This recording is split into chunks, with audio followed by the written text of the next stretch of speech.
What's going on, everybody? When we are collecting, as collectors, what we don't want to ever do is stop expanding what we collect. It's like we start collecting one thing, we get into that for a while, and then we add something else to what we're into, to what is in our sphere of what we are targeting. So with that in mind, what's really common, it's really common for people to collect cards from the late 50s and early 60s. That stretch from about 54, 55 to, 65 is a very common stretch of baseball card collecting. So as people collect for a while, those of us that have collected for a long time, what we tend to do is go older and older and older and earlier and earlier, and that's where we expand. And that's cool. Quite frankly, I've done that myself.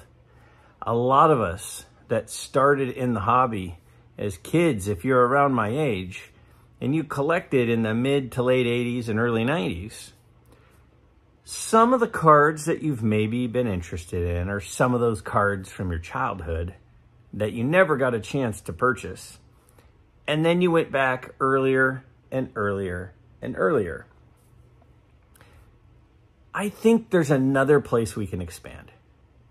Another place that not enough people have expanded their collecting to are other sports and non-sports, quite frankly. And if you're a vintage collector and you look at basketball cards, there aren't a ton of vintage cards in kind of the time frame that we're interested. If you look at the 61 Fleer set, which is a super famous set, which is an awesome set, it's really expensive. If you go before that to the late 50s and you start looking at the Bill Russell rookie and the Bob Cousy rookie, really expensive. So then if you go to the late 60s, you have some tall boys, which a lot of people aren't a huge fan of, and now you're back into the 70s.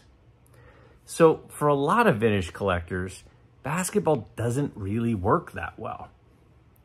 But football does. Now, I think football cards, I've said this before and I'll continue to say it, I think they're the low-hanging fruit. I think they're the undervalued thing that is just waiting to take off. The reason I think it's waiting to take off is for a variety of reasons. Number one, football is king right now. If you look at modern collectors, the most famous cards are football cards. The most popular cards are football cards for modern collectors. And as a lot of those modern collectors start to see and realize that those, prospects that they bet big on don't pan out, they're going to go to the security, I think, of some vintage football cards. Also, I think those of us that are collectors of baseball cards, the more we kind of see some of the football cards and remember some of the fun of seeing those cards at shows or online, and then we head into the heart of fall and winter and college and pro football, I really think that over time, the thing that is going to have the most growth potential, in my opinion, is vintage football. So the question then becomes, if vintage football is where we're thinking about going, where do we start? Who do we collect? Who are the vintage guys to target? Well, if you're not a vintage football collector right now, but you're considering it, if you're open to it, I really encourage you to take a look at this list I put together of, 20 to 25 guys that I think are ones to collect. And when you see the prices of some of their cards, I think you're going to be pretty surprised.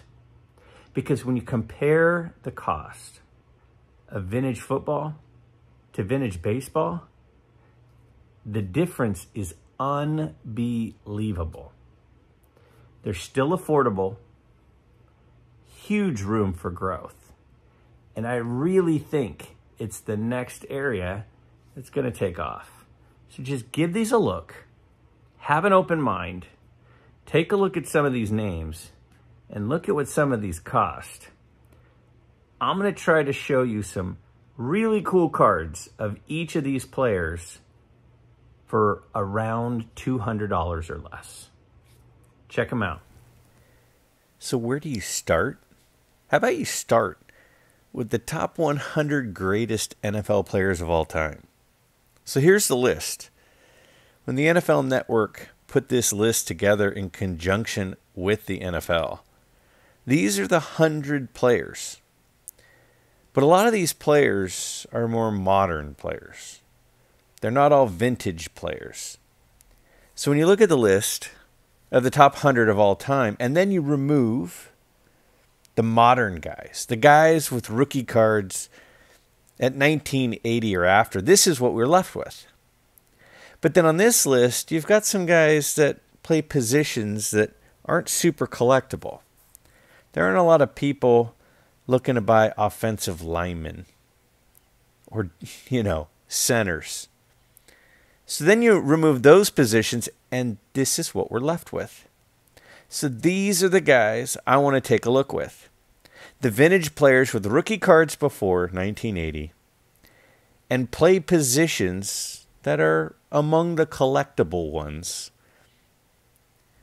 So number 2 on the all-time list is Jim Brown. Now the Jim Brown rookie is the iconic card in vintage football. If it's not the iconic card, it's one of them. But it's really expensive. So it makes it hard to afford in any grade for under $200.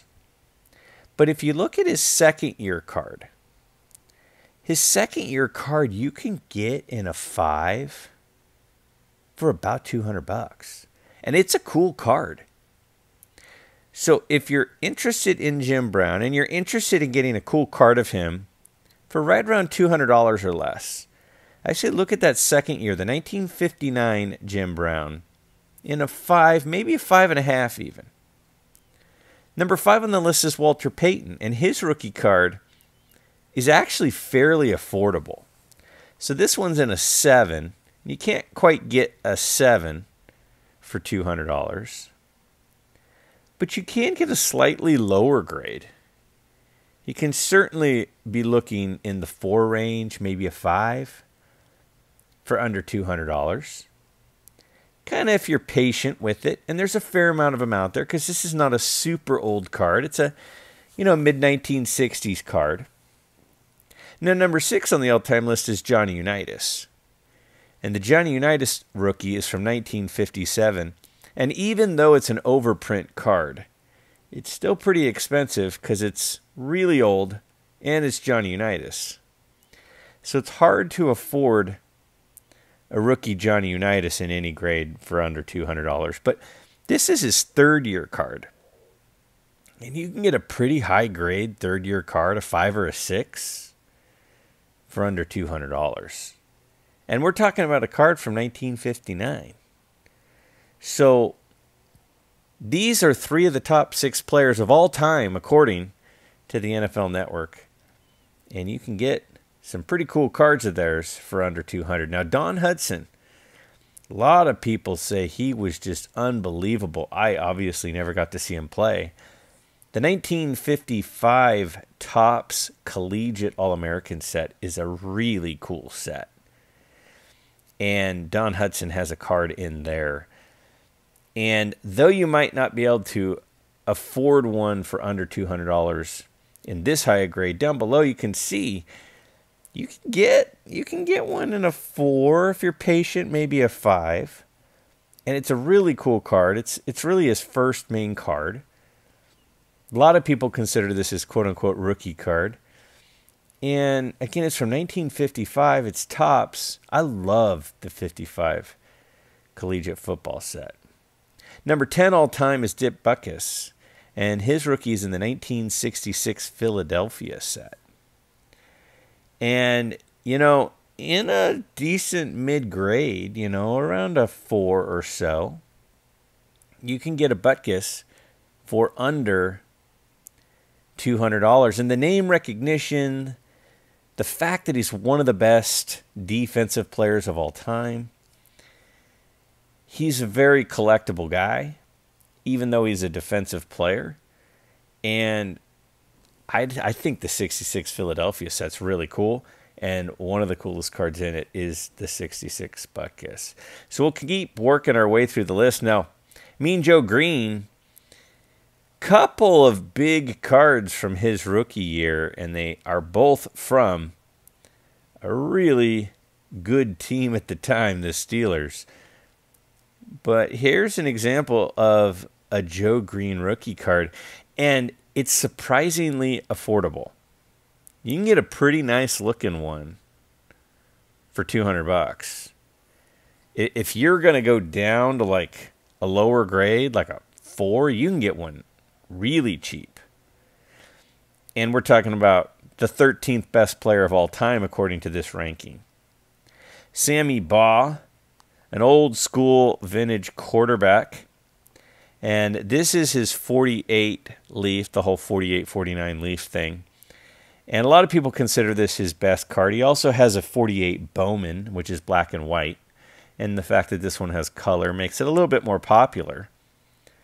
But, you know, this one, if you want to get in like a 3 or a 4, it's going to be a little more expensive. But you can get, you know, 1.5 or a 2 for well under $200. Otto Graham, this is his rookie. It's a 1950 Bowman. He's number 16 on the all-time list. Now, his is a little bit harder to afford in any grade under 200. But if you're patient, you can get one for around 200 for, you know, maybe like a 2 or so. Or his 51 and 52 Bowmans are really cool cards, and they get way more affordable once you get to the second and third year card.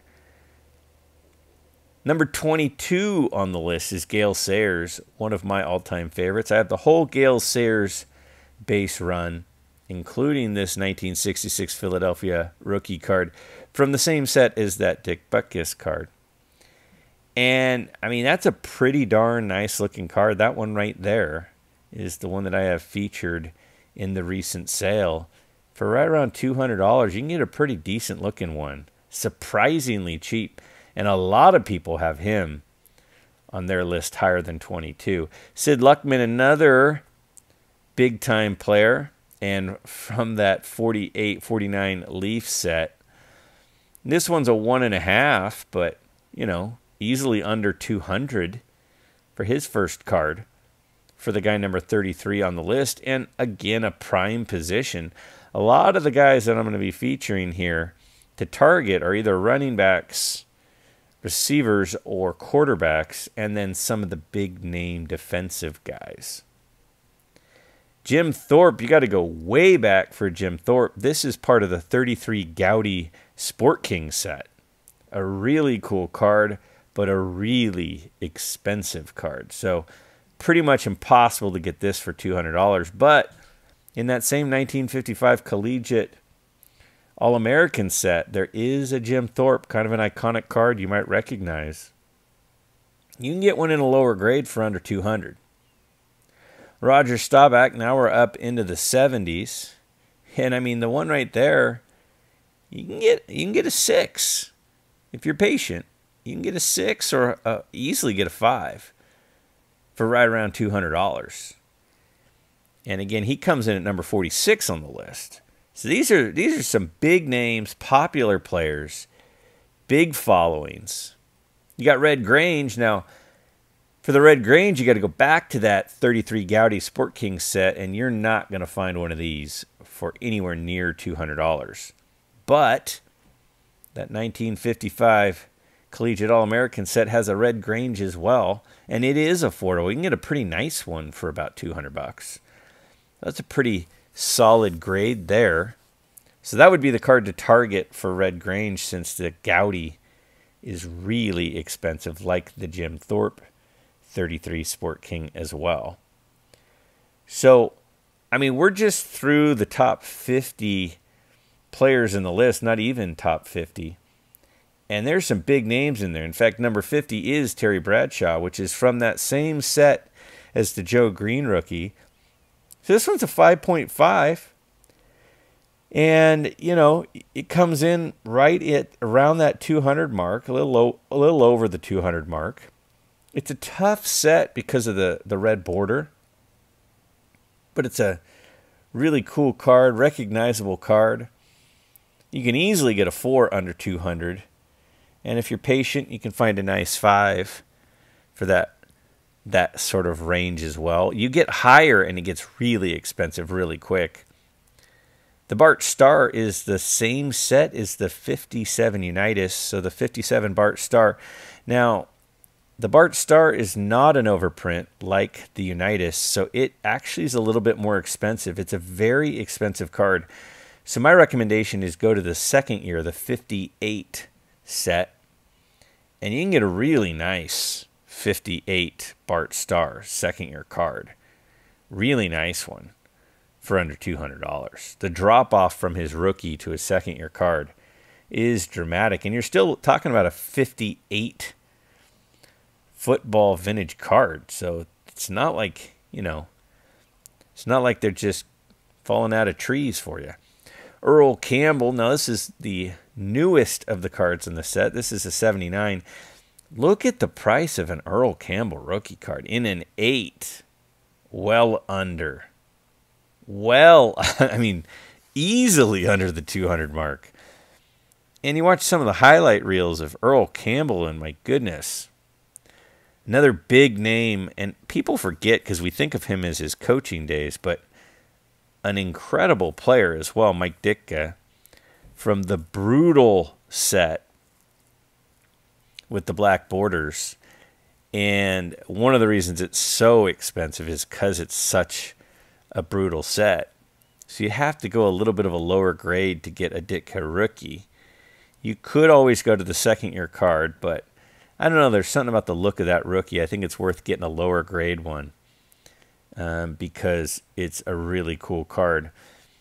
And then we got all the way, we're going back now into the Bowmans for the Norm Van Brocklin, and that one really, really affordable. And we're talking a early 1950s Bowman rookie card. I mean, look at the price on that. That's a really nice looking card. Sure, it's, you know, 3.5, 4 range that you'll be finding them for under 200, but I mean, that one, it's like $130. So he came in at number 83 on the all-time list. His rookie card, which is, you know, 70 years old, very affordable. Fran Tarkington from the same set as that Ditka, and this one's a 4. Look at the price. Again, it's affordable. Those black borders are just so hard. They show any amount of wear. I'm convinced that there will be like very few 9s and 10s ever graded again from the black border sets. And last but not least, one of the most expensive, a lot of people consider this to be the Grail card for football, the Joe Namath rookie, which is a brutal card, partly because it's a tall boy, partly because there's so few of them out there. Pretty much impossible to get a Joe Namath, really even in a 1, it's going to be $800 or $900. So you're going to probably have to go to his second year card, which I have featured down below. And even that one's fairly expensive because of his popularity and because of the fact that his rookie card is so expensive. This is, you know, where a lot of people go. But you can find that second year card pretty nice. So, I mean, we're talking about all of these players are in the top 100 of all time. They're all vintage cards. Really cool stuff. So what do you is that surprising at all?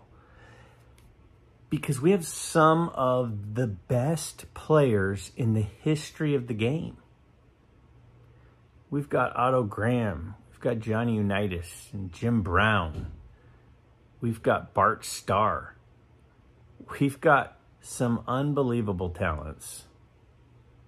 And they're still very, very affordable for, if not their rookie card, close to it. And in a lot of cases, their rookie card is too. I mean, that Earl Campbell, are you kidding me? You can get an Earl Campbell in an 8 for like $100. That's wild to me. These are the top 100 players of all time. And a lot of these cards are back to the early 50s to late 50s to early 60s. I mean, these are cards that are 60 years old and older in a lot of cases. And they're very affordable, in pretty reasonable condition, of some of the all-time greats. And if football continues to dominate viewing time in America, and those of us that were card collectors of baseball card collectors, when we got back in, where did we go? We went to the vintage stuff. So all those people that have been collecting football the last few years, where do you think they're going to start to gravitate as they expand their collecting? I think it's going to be vintage football. I don't think they're going to go from modern football collectors to vintage baseball. I don't think that's going to happen. I think they're going to go from modern football to vintage football. What do you think?